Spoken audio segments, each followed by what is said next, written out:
Today I'm reviewing the Elfie Plus by JJRC.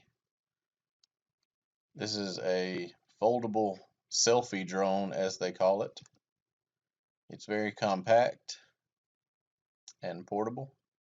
It comes with this nice hard shelled case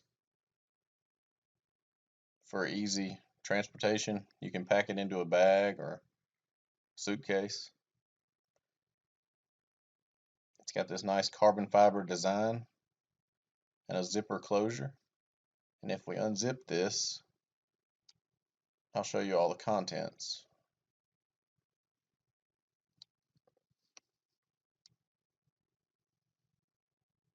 Inside the case we have some padding so it doesn't get jarred as it moves around inside whatever you pack it into. We've got the charger and the transmitter. This is the new gravity style transmitter, and it is very simple. It has 4 tactile buttons that control different things like headless mode and the lights, and then it has the joystick on top. This is the charger here. It just plugs into your standard USB connector, USB charger, or you can charge it from a computer. It's a proprietary charger that you see on many of the drones similar to this.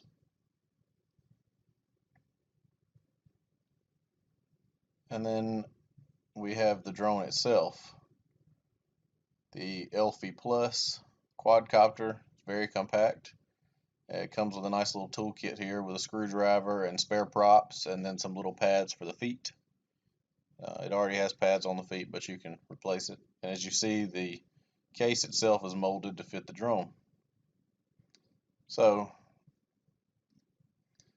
this is the drone itself. It's very compact. It has a proprietary battery that goes right into the bottom. And during shipping, it'll have a piece of tape that holds it so the battery doesn't get discharged while shipping. To remove the battery, you simply press that button under my right thumb, and then you just slide the battery towards the button. It's hard to get a grip on it, but there we go. And the battery pops right out. And this is probably some type of lithium polymer battery. As you can see, it has a proprietary connector that fits just this drone. And you can buy more batteries for it online. As you can see there, the CHA is for the charging port that goes directly into the side of the battery. And you can actually charge it while it's in the drone, or you can remove it if that's your preference. And here it says 3.7 volt, 500 milliamp. So it's a 500 milliamp battery. There's the charging port again.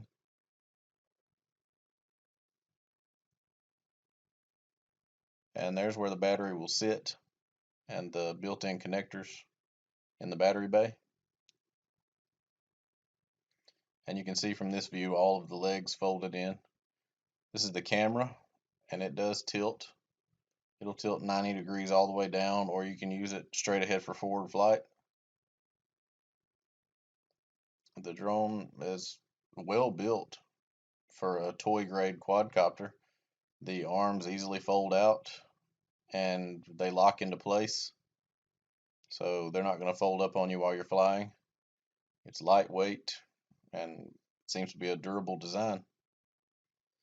It has these nice lights on the front, and then the rear lights are red, so it's easy to tell your orientation when you're flying. I think it looks similar to a DeLorean almost from Back to the Future. The little power button there is on top. You just touch it to turn it on and off. And then when you're finished, you can just fold the legs right back into it and stick it back in the case. So for a size comparison, you can see it fits in my hand rather easily. It's just a good little quadcopter. So here's a video of it in flight.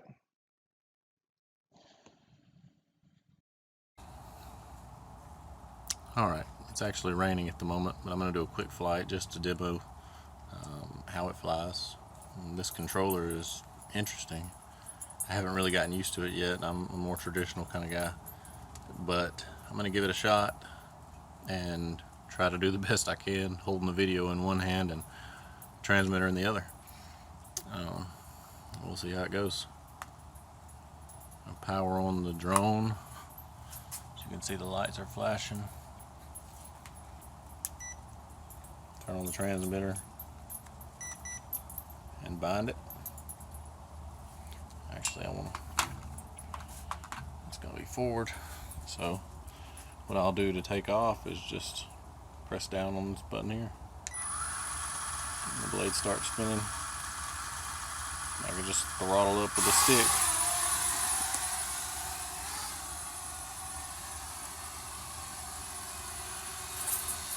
What you do to control the flight is bring it down to where it's in good view. This is a really stable flyer, surprisingly, for such a small quadcopter. But you just tilt your hand. Whichever direction you tilt it is the way the drone is going to go. And it's kind of cool. There's a headless mode. I'm not really good with headless mode. I imagine with some practice you can get used to it.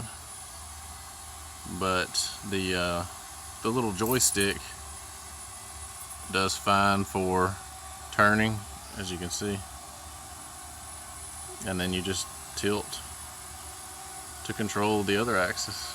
The pitch, tilt forward and backwards, roll.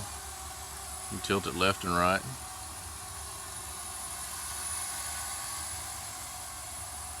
It's kind of cool. And then the joystick, like I said, it controls the yaw and also controls the throttle up and down. And there's a little trigger on here to make it high rates if that's what you want to do. So it speeds it up quite a bit.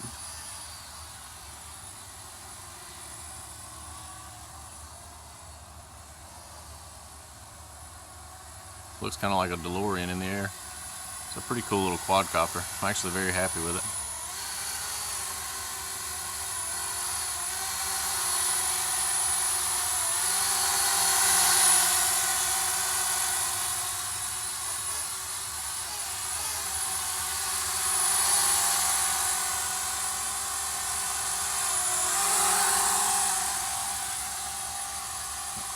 Problem I have is that my thumb is on the joystick, which would typically control roll and pitch on a common mode 2 transmitter. So whenever I get it close to me, I want to pitch backwards when it's facing this way, and to do that I would pull the stick back, and that just throttles it down.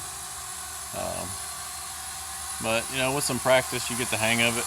But this thing is incredibly stable. I mean, I'm just holding it still in my hand, and look at it. It's raining out here, and it's just so stable. For a small quadcopter, this is much more stable than my Syma X5. It's one of the most stable quadcopters I've flown. I mean, it just hovers right there. The altitude hold works exceptionally. And I mean, I'm recording this holding a camera gimbal in my left hand and the transmitter in my right hand, and I'm able to fly this thing while looking at my camera and the quadcopter at the same time. This is just something I would not be able to do with my other quadcopters, because they require so much more, so much more input. You have to pay more attention. That controls your lights right there.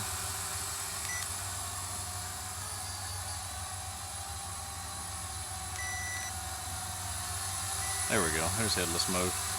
So now I can push it forward to make it go away from me. Headless mode is kind of interesting. I just can't get used to it for some reason.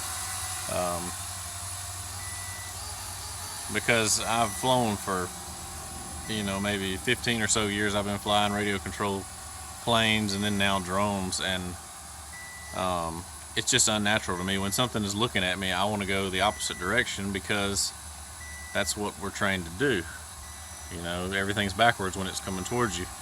And with headless mode, it doesn't really make sense.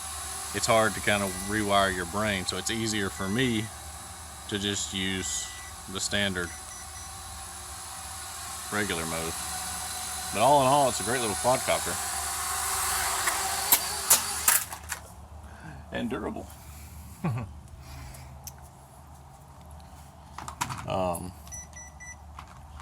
Yeah. I mean, this is less than optimal conditions. Like I said, I'm out here flying in the rain, and I do have a full battery, but I'm holding the camera gimbal in my left hand and trying to fly with my right hand, and it's not the best setup. I really like this little quadcopter. It's compact, easy to control. I mean, it's built as a selfie drone, and it seems kind of gimmicky, but at the end of the day, it works. It works as a selfie drone.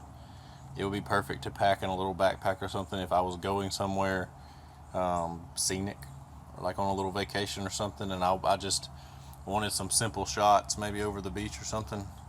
I'm sure it would do it just fine. It doesn't have all the bells and whistles of your GPS drone, but at the price point, you can't really beat it. It's a stable flyer, and it has a good camera.